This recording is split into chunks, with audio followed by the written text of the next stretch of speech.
आप सभी को जय यीशु की परमेश्वर आशीष दे और परमेश्वर के वचन में, परमेश्वर के राज्य में हम निरंतर बढ़ते जाएं।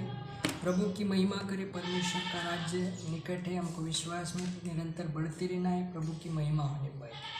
आज वचन हम देखने के लिए जा रहे हैं उत्पत्ति उसका 1:1। सबसे पहली पुस्तक बाइबल के अंदर हम देखने के लिए जा रहे हैं। यहाँ पर लिखा सृष्टि का वर्णन क्या कहता है वचन, हम थोड़ा सा देखेंगे, प्रभु की महिमा करेंगे। एक के अंदर लिखा है, आदि में परमेश्वर ने आकाश और पृथ्वी की सृष्टि किया। मतलब सबसे शुरू में इस धरती के ऊपर कुछ भी नहीं था, तो परमेश्वर ने पहले आकाश और उसके बाद में पृथ्वी बनाया। 2 के अंदर लिखा, पृथ्वी बेडौल और सुनसान पड़ी थी और गहरे जल के ऊपर अंधियारा था। देखो, धरती पे कुछ नहीं था, पेड़ पौधे जानवर जीव जंतु कुछ भी नहीं था, परंतु क्या था?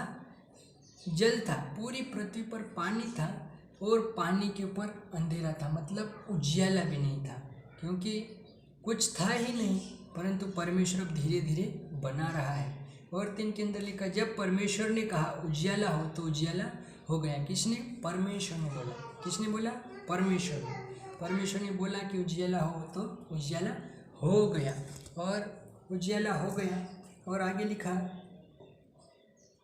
4 के अंदर, और परमेश्वर ने उजियाले को देखा कि अच्छा है। उजियाला कैसा है? अच्छा है। जब हमारे घर के अंदर लाइट चली जाए तो हमको कैसा लगता है? अंधेरे में, परंतु जब लाइट आ जाती तो सब कुछ साफ साफ दिखता है। उसी प्रकार यहाँ पर भी लिखा है कि परमेश्वर ने उजियाले को देखा कि उजियाला अच्छा है, और परमेश्वर ने उजियाले को अंधेरे से अलग किया, 2 भाग कर दिया।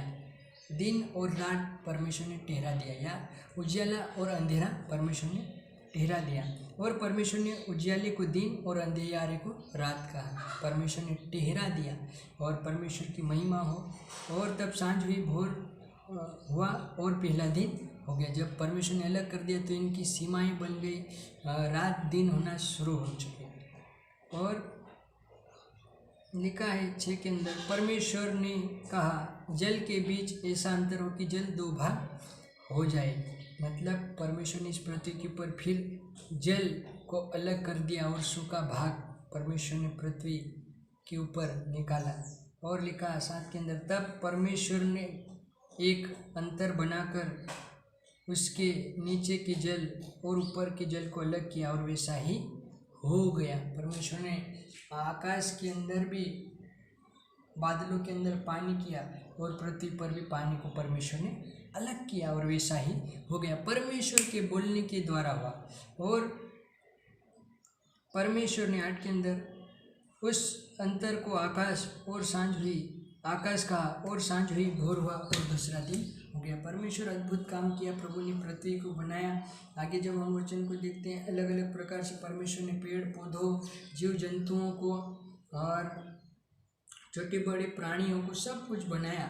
और फिर वहाँ पर लिखा है 26 के अंदर जब हम देखते, फिर परमेश्वर ने कहा हम मनुष्य को अपने स्वरूप के अनुसार अपनी समानता में बनाएं, और वे समुद्र की मछलियों, आकाश के पक्षियों और घरेलू पशुओं और सारी पृथ्वी पर और सब रेंगने वाले जंतुओं पर जो पृथ्वी पर रेंगते हैं अधिकार रखे। परमेश्वर ने इसलिए बनाया मनुष्य को कि मनुष्य इस पृथ्वी के सारे जीव जंतुओं के ऊपर अधिकार रखे। और यहाँ पर लिखा, परमेश्वर ने कहा हम मनुष्य को अपनी समानता में बनाए। इसका मतलब कई बार लोग बोलते परमेश्वर कैसा होगा, परंतु प्रभु यहाँ पर बोलता है कि हम मनुष्य को अपनी समानता में, जिस प्रकार हमें उसी प्रकार प्रभु भी है। परंतु परमेश्वर पवित्र है और हमसे कई बार भूल चूक हो जाती, गुनाह गलती हो जाती, और हम मनुष्य हैं और वो परमेश्वर है जिसने आकाश और पृथ्वी को बनाया। उसमें और हमें वचन बोलता है जमीन और आसमान का फर्क है। हमारी सोच और उसके विचार में जमीन आसमान का फर्क है। तब परमेश्वर ने मनुष्य को अपने स्वरूप में उत्पन्न किया,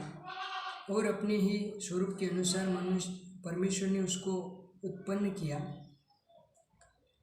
नर और नारी करके उसने मनुष्य की सृष्टि किया।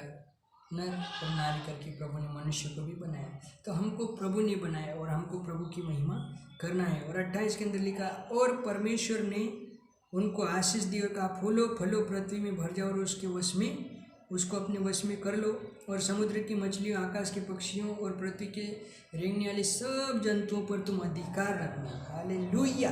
परमेश्वर ने देखो कितना बड़ा काम किया। बोलता पहले तो मनुष्य को बना दिया, पृथ्वी को सुंदर बना दिया, आकाश तारों को बना दिया, सब कुछ प्रभु ने बना दिया और आखिरी में मनुष्य को बनाया और उसको भी बोला कि तुम फूलो फलो और इस पृथ्वी के अंदर भर जाओ, हर एक जगह जाकर भर जाओ यीशु के नाम से। हालेलुया।